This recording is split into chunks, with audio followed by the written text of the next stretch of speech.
अच्छा है। आज हम लोग भारतीय भाषा समर कैंप के कौन से दिन में प्रवेश कर गए हैं? छठे दिन में प्रवेश कर गए हैं। जैसे कि हम लोग प्रथम दिन से ही अलग अलग गतिविधियों का आयोजन करते आ रहे हैं और इसी क्रम में कल 5वें दिन हम लोगों ने जो मूवी देखी थी उसका क्या नाम था? आई एम कलाम। बहुत ही प्रेरणादायी फिल्म थी। और आज अगर मैं कहूँ लगभग 7 दिन में जो सबसे ज़्यादा मुझे पसंद है वो आज का विषय वस्तु है।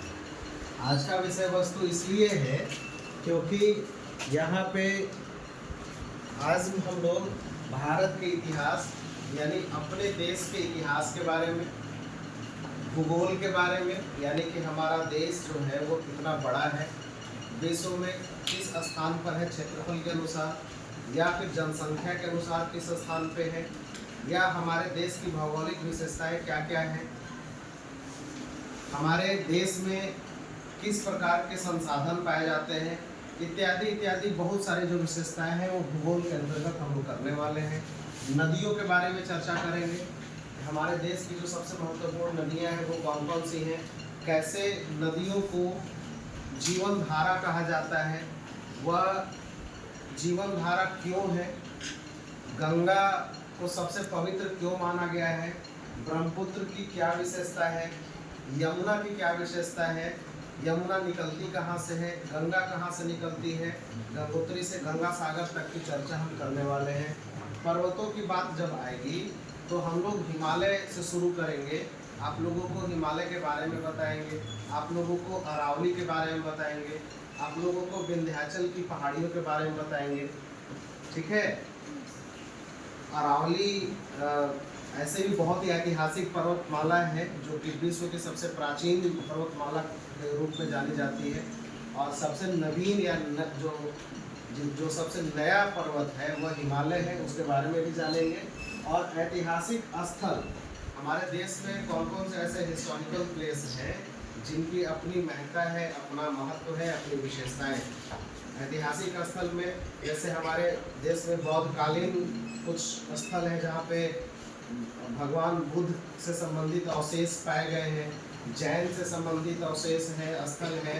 फिर जो हर्यक वंश है या जो प्रागैतिहासिक काल है उसके कुछ अवशेष है कि नहीं है, सैंधव सभ्यता के जो अवशेष हैं वो कहाँ पे पाए जाते हैं, हड़प्पा मोहनजोदड़ो के बारे में हम लोग चर्चा करेंगे।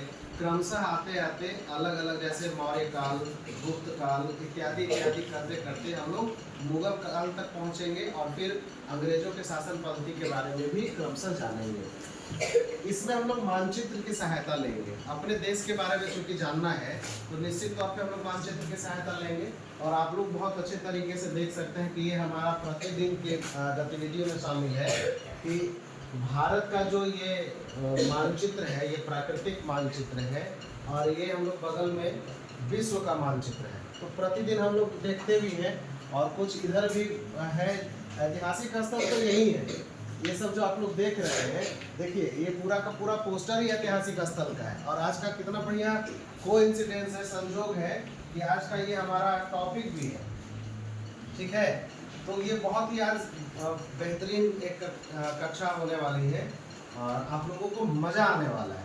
तो आप लोग जानना सुनना पसंद करेंगे आज का? Yes sir. आज की हमारी गतिविधि यही रहने वाली है। तो सबसे पहले हम लोग भारत के इतिहास से हम लोग शुरू करते हैं। ठीक है, अगर हम इतिहास की बात करें, भारत के इतिहास की बात करें तो सबसे पहले आप लोगों को थोड़ा एक छोटी सी जानकारी हम दे दें कि वंश की बात आती है तो पहला जिस वंश की जानकारी दी जाती है भारत के ऐतिहासिक के मामले में तो उसमें हम लोग हर्यक वंश से शुरू करते हैं। हर्यक वंश जिसकी स्थापना बिंबिसार के द्वारा की गई थी और बिंबिसार ने किस प्रकार से अपने राज्य को, अपने साम्राज्य को फैलाया और क्या उसकी कहानी है, आप लोग को जान करके बड़ा ही रोचक लगेगा कि ये हर्यक वंश को पितृहंता वंश कहा जाता है। पितृहंता का मतलब होता है पिता की हत्या करने वाला वंश। जैसे बिंबिसार राजा था तो उसके बेटा अजातशत्रु उसका बेटा था, तो अजातशत्रु ने अपने पिता की हत्या करके राजगद्दी को प्राप्त किया। ठीक है, अब अजातशत्रु की जब बारी आई तो उसका बेटा का नाम था उदयन। उदयन ने अजातशत्रु की हत्या की और राजगद्दी को प्राप्त कर लिया। इसीलिए हर्यक वंश को पितृहंता वंश कहा जाता है। और उदयन उस